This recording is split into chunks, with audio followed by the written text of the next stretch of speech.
Zumaridi TV. Atukuzwe Mfalme Zumaridi, mamlaka ya Bwana Mungu chini ya jua.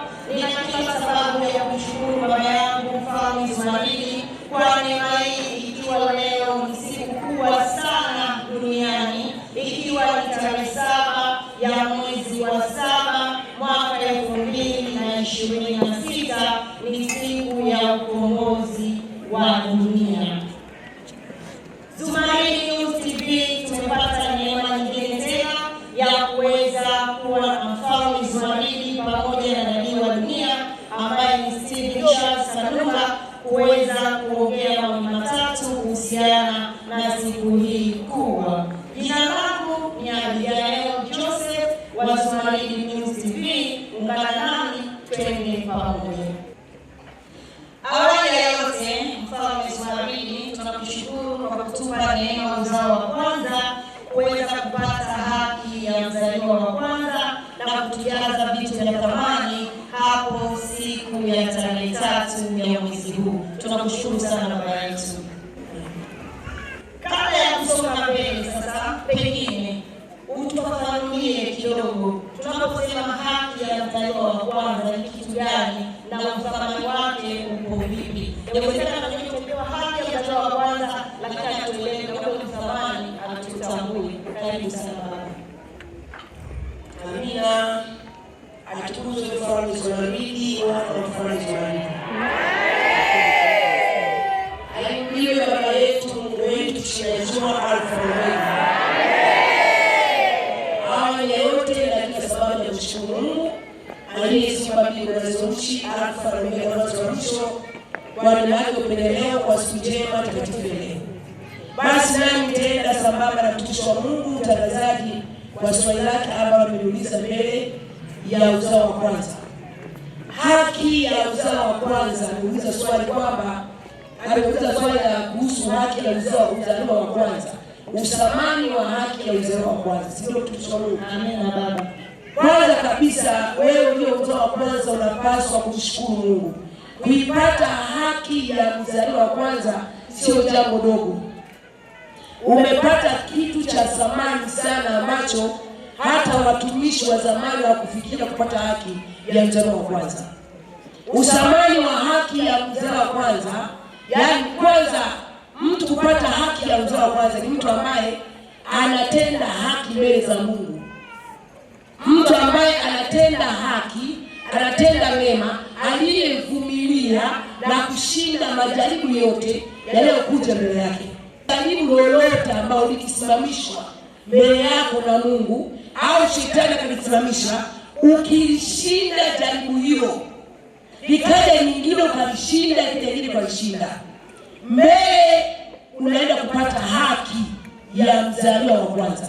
Kwa hiyo haki ni kitu cha thamani ambacho sidhani hata watumishi wa zamani kama walipata. Haki ni mtu ambaye alivumilia mapito yote, aliyoshinda mapito, majaribu yakija mbele yake halalamiki, yeye ni mtu wa kushukuru. Likija baya, yeye ni mtu wa kushukuru. Likija zuri, yeye ni mtu wa kushukuru. Likija gumu kiasi gani na kufeli linalopita mpaka fahamu za mwanadamu, yeye ni mtu wa kushukuru.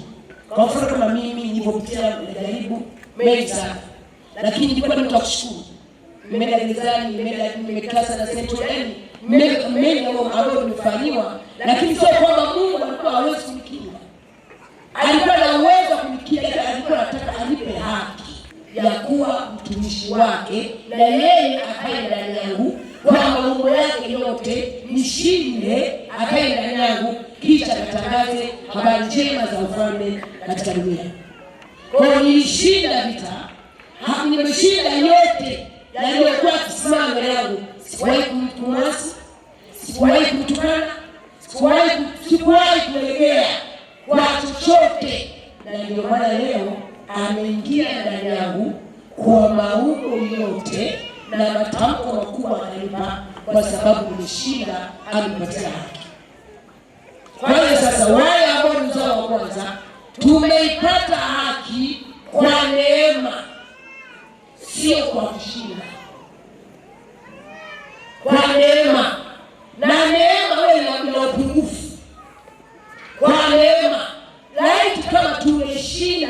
kabisa kama jinsi Mungu alivyokuwa amepanga tushinde. Ina maana tungeenda kushangaza ulimwengu kwa kiwango cha juu, lakini sasa ule utukufu tumepunguza kwa sababu ya tukipitia gumu tunakataa kupita pale gumu, tunakatisha njia.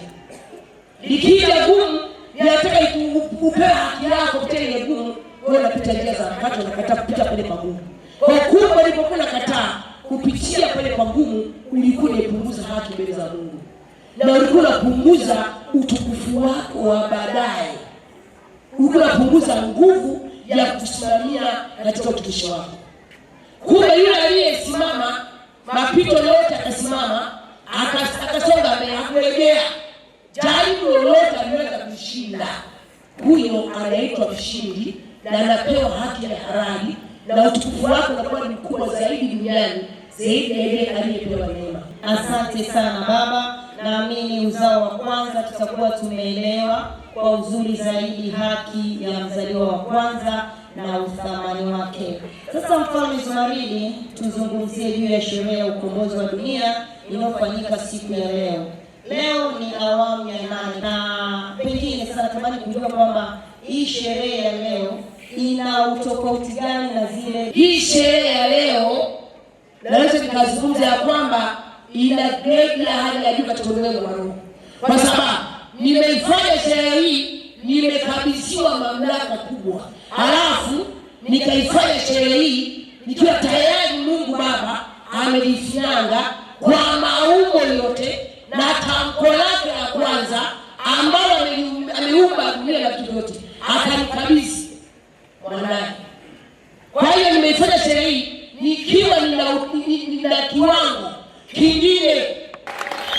Asante sana Baba, umeikomboa dunia, umefutilia mbali dunia ya kale iliyotekwa na kafara za shetani kutokana na kiwango ulichonacho kwa sasa, na umeiumba dunia kwa upya katika ulimwengu wa roho. Swali langu, je, baada ya kuumbwa kwa dunia mpya tutarajie kuiona dunia hiyo kwa macho, na je itakuwaje? Karibu. Nashukuru sana ndugu mtangazaji kwa swali lako zuri kabisa. Maana mambo yote hapo katika ulimwengu wa roho wanafahamu Zumaridi. Kila kitu kinaanzia katika ulimwengu wa roho, lakini pia kinapita katika ulimwengu wa macho ya damu na nyama. Kabla wanadamu tujawepo duniani, tulikuwa roho katika ufalme. Tulikuwa roho katika ufalme wa Mungu. Mungu akatutengenezea miili ndio hii tunayo. Kisha roho ikashuka kutoka katika ufalme, ikaja ikakaa katika mwili huu. Atukuze ufalme Zumaridi. Kwa hiyo tuliposhuka duniani sasa, Mungu Baba alipotushusha katika dunia hii, ndipo tulimkuta shetani ametamalaki katika hii dunia. Ndipo roho mchafu ambao tayari alitupwa na Mungu Baba akaja duniani huko. Yule roho mchafu ndipo alipotuvamia sisi, tukaingiwa na roho mchafu wanadamu wote duniani. Alituingia kwa alitoa sadaka na sadaka, kafara na kafara, ambazo kafara hizo zikasababisha wanadamu ulimwenguni tukamgeuka Mungu, tukamwasi Mungu, tukafanya mambo machafu yasiyompendeza Mungu kwa sababu ya zile kafara alizokuwa akitoa shetani. Kafara hizo zikageuka kuwa nguvu ya kumpa shetani kibali cha kutuvamia sisi wanadamu.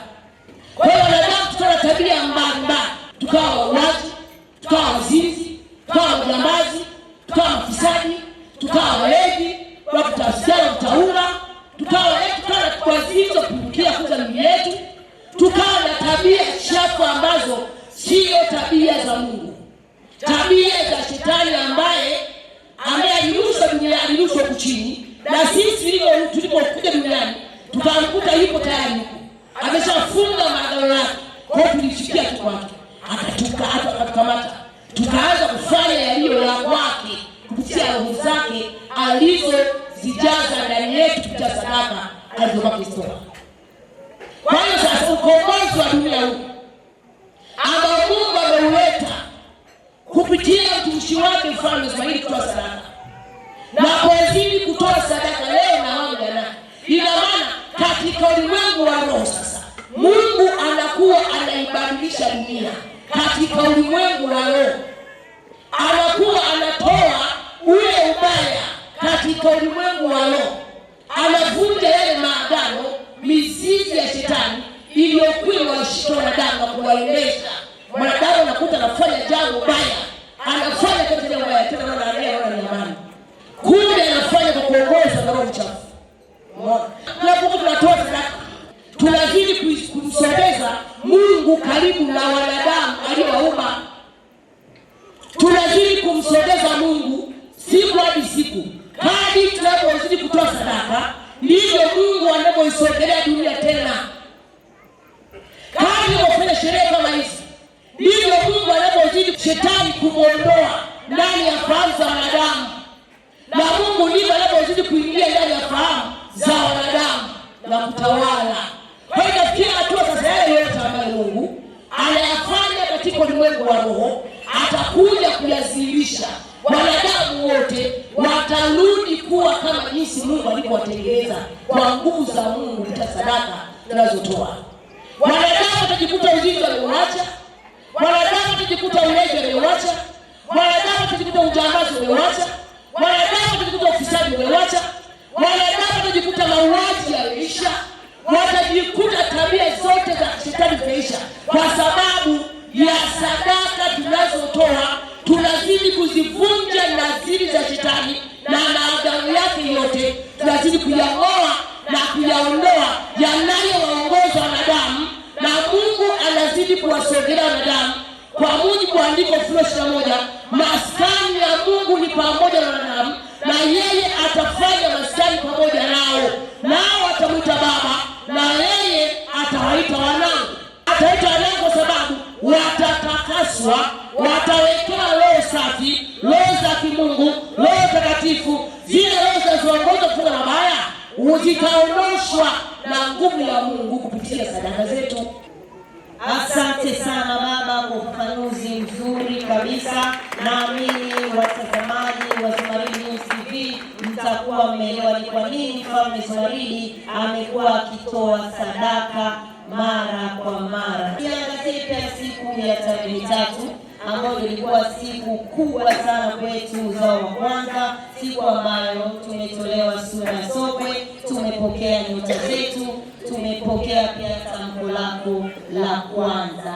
Ninatamani kufahamu kidogo hapa mtazamaji, pengine uzao wa kwanza tumepata kidogo picha, tunajua nini kinaendelea, lakini yule anayetutazama anatamani kujua wamerudishiwa nyota. Kwani nyota ni nini na nyota zilikuwa wapi? Karibu sana baba. Nashukuru sana ndugu mtangazaji kwa maswali yako, kwamba tumerudishiwa nyota. Kama nyota zilikuwa wapi? Nyota ndio walisiwa wanadamu. Mwanadamu ukikosa nyota, yaani wewe kama kopo lisilokuwa na mafuta. Mwanadamu ukikosa nyota, utahangaika wewe katika maisha yako, na nyota inakuwa imeshachukuliwa katika ulimwengu wa roho. Shetani ni roho, kumbuka, na Mungu ni roho. Shetani anamchukua mtu katika roho bila kujua yeye kama amechukuliwa.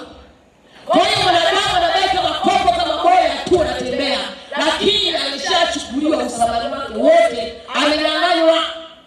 Kwa hiyo unakuta hata kuleta biashara ndio wazee biashara zendi, ndugu wanaona haya ovyo tu, ni mambo kwa kwako. Leo anachukua leo akiangalia mzuri, bwana anachika, bwana ni mzuri, bwana sio na badala, kwa sababu umepunguzwa, usamani wako umeondolewa. Umeelewa? Usamani umeondolewa, haupo. Na kama usamani haupo, wewe utakuwa sio usamani kwa chochote. Hata kiweka hapo biashara yako kama samani, hata kiuelewa leo utaona hamna tu, usamani umeshaondolewa waliwa. Kwa hiyo kurudishwa sasa, na kwanza ile kujua, sio kujua kwamba sina nyota, ni neema. Mtu anatembea anaisha hivi kama ana nyota, anajua nyota anayo, labda aenda kuzuka kama kitu kuanza kuambiwa nyota imeshachukuliwa. Kwa hiyo nyota unakuwa haujui kama hauna. Hiyo inajuzwa kwa kupitia nguvu ya Mungu. Unapokuja katika kifua cha mwanadamu aliyetumwa na Mungu, mwenye mamlaka ya Mungu, mwenye jicho la kuona, kwa kuangalia tu anajua kwa wewe nyota hauna, tayari umeshapunguzwa. Na ndio maana hangaika katika maisha yako kwa mateso na maandiko tu, hakuna chochote. Unaona? Kwa hiyo unapokuja mbele za Mungu sasa,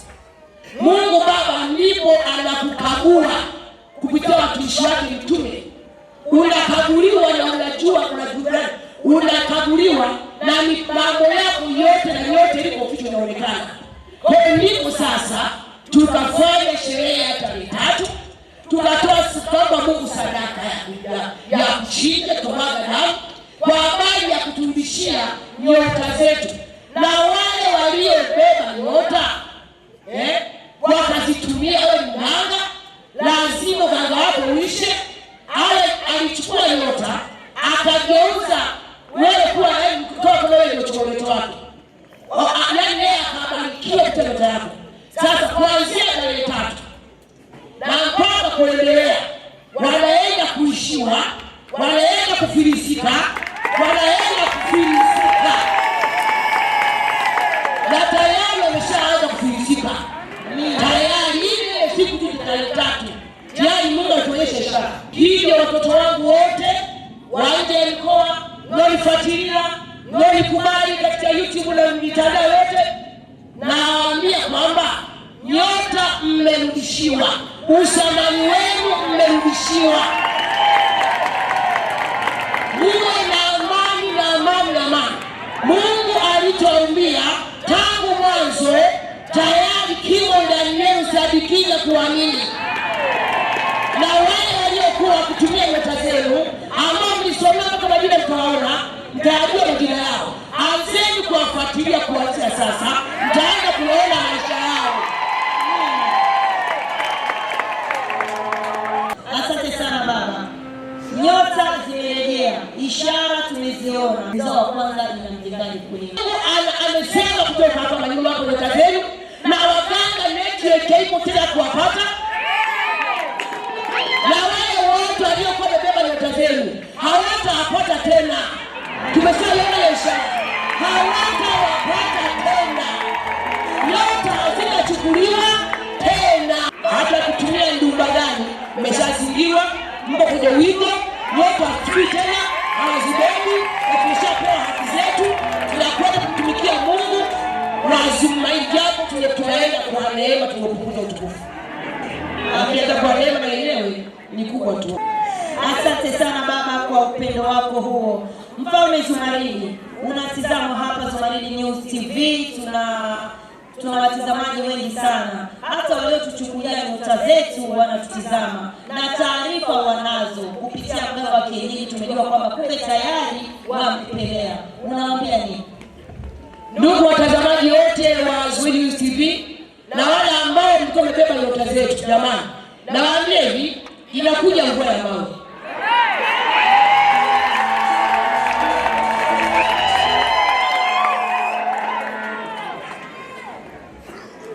Inakuja mvua ya mawe. Sasa cha kuwashauri, kabla mvua ya mawe haijanyeshea, ninaomba kabisa wote ambao mnatumia uchawi, geukeni Mungu wa Zumaridi. Mgeukeni Mungu wa Zumaridi. Hakuna jina lingine. Halipo. Hakuna jina lingine, ni jina la Mungu wa Zumaridi. Nawaambia hivi, ndio hii imeshua. Naongea tena mbia, hakuna jina lingine la Yesu lilitenda, lilifanya, liliokoa, liliponya. Sio sasa. Sasa Yesu atujui sisi. Watu kuona na sura gani? Hatujui ni Mwarabu au mzungu. Hatujui. Hawezi tupigania sisi. Sisi Yesu atuhusu. Kwa sababu Yesu aliwahusu wale kule. Sio sisi. Aliwahusu wale aliokuwa nawaona na aliowachia kazi mitume wa Yesu. Lakini sisi Yesu atuhusu. Kwa sababu alifanya kazi, alitumiwa na Mungu, akafanya, akamaliza, akakabidhi, akaaga, akaondoka, akafanya sherehe katika ufalme. Asante sana baba. Nina swali la mwisho. Kupitia ratiba hii ya nyota tuliwashirikisha watu tofauti ambao hata sio wa imani hii, na wengine wako hapa wameamini, wamepokea, wengine wametoka mikoani, wengine wanatufuatilia kupitia Zumaridi News TV. Sasa wanatamani kujua kwamba baada ya hapa mtu anatoka anaenda Bukoba, anatoka anaenda Mtwara, atapata wapi huduma ya kikanisa kama hii? Muwe na amani kabisa. Huduma sasa zinajiongea kwenda kufika, zinakwenda kufika kabisa kwa utukufu wa Mungu mkubwa. Muwe na amani kabisa, watu wa Bukoba wasema mbali. Ila anapenda kuwashauri tu watu wa amani, na kuomba usiingie imani yoyote. Mimi nakuomba tu usiingie imani yoyote kabla imani hii ya Mungu wazuie ya kufikia. Sali ndani ya kuita jina la Zumaridi. Tufuatilie katika mitandao yetu, tuna live kila Jumapili, Jumatano tuna live. Acha kabisa huko nje ni wanyang'anyi na waongo. Acha kabisa kufuatilia kuingia huko kwenye makanisa mengine. Mimi nakuomba tu, nakuomba, na kama utaamini muovu ulizotaka Bukoba alivamiwa na mapepo na wachawi, alipoita jina la Zumaridi tu zilitoka radi zikateketeza. Alipotembea kidogo akavamiwa tena na wachawi, akaita jina la Yesu, alikawa kidogo ya kufa. Hapo Mungu alitambulisha kwamba hili jina limemaliza kazi. Ita la Zumaridi. Hapo aliambiwa katika usingizi, na alikuwa hajakanyaga bado Mwanza, alikuwa bado hajaniona mimi kwa uso, ndio ameniona leo. Mungu alimuonyesha Mungu katika maono kwamba sasa hivi natumia jina hili. Hili nilishamaliza. Sio tena Mungu. Ni sana moto ukiwaka ukizimika na kama jivu. Hata Mungu anakanyaga, tuwezi kuungua. Tubarikiwe sana mengi zaidi. Asante sana Mfalme Zumaridi, asante sana Dadi wa Dunia Steven Charles Kanumba kwa nafasi ambayo imetupatia Zumaridi News TV jioni njema leo, jioni ya maajabu ya Agano la 7. Leo ni ukombozi wa dunia 2026. Sina la ziada, naitwa Abigail Joseph, niwatakie sherehe njema. Fuatilia chaneli yetu ya YouTube kupitia Zumaridi News TV.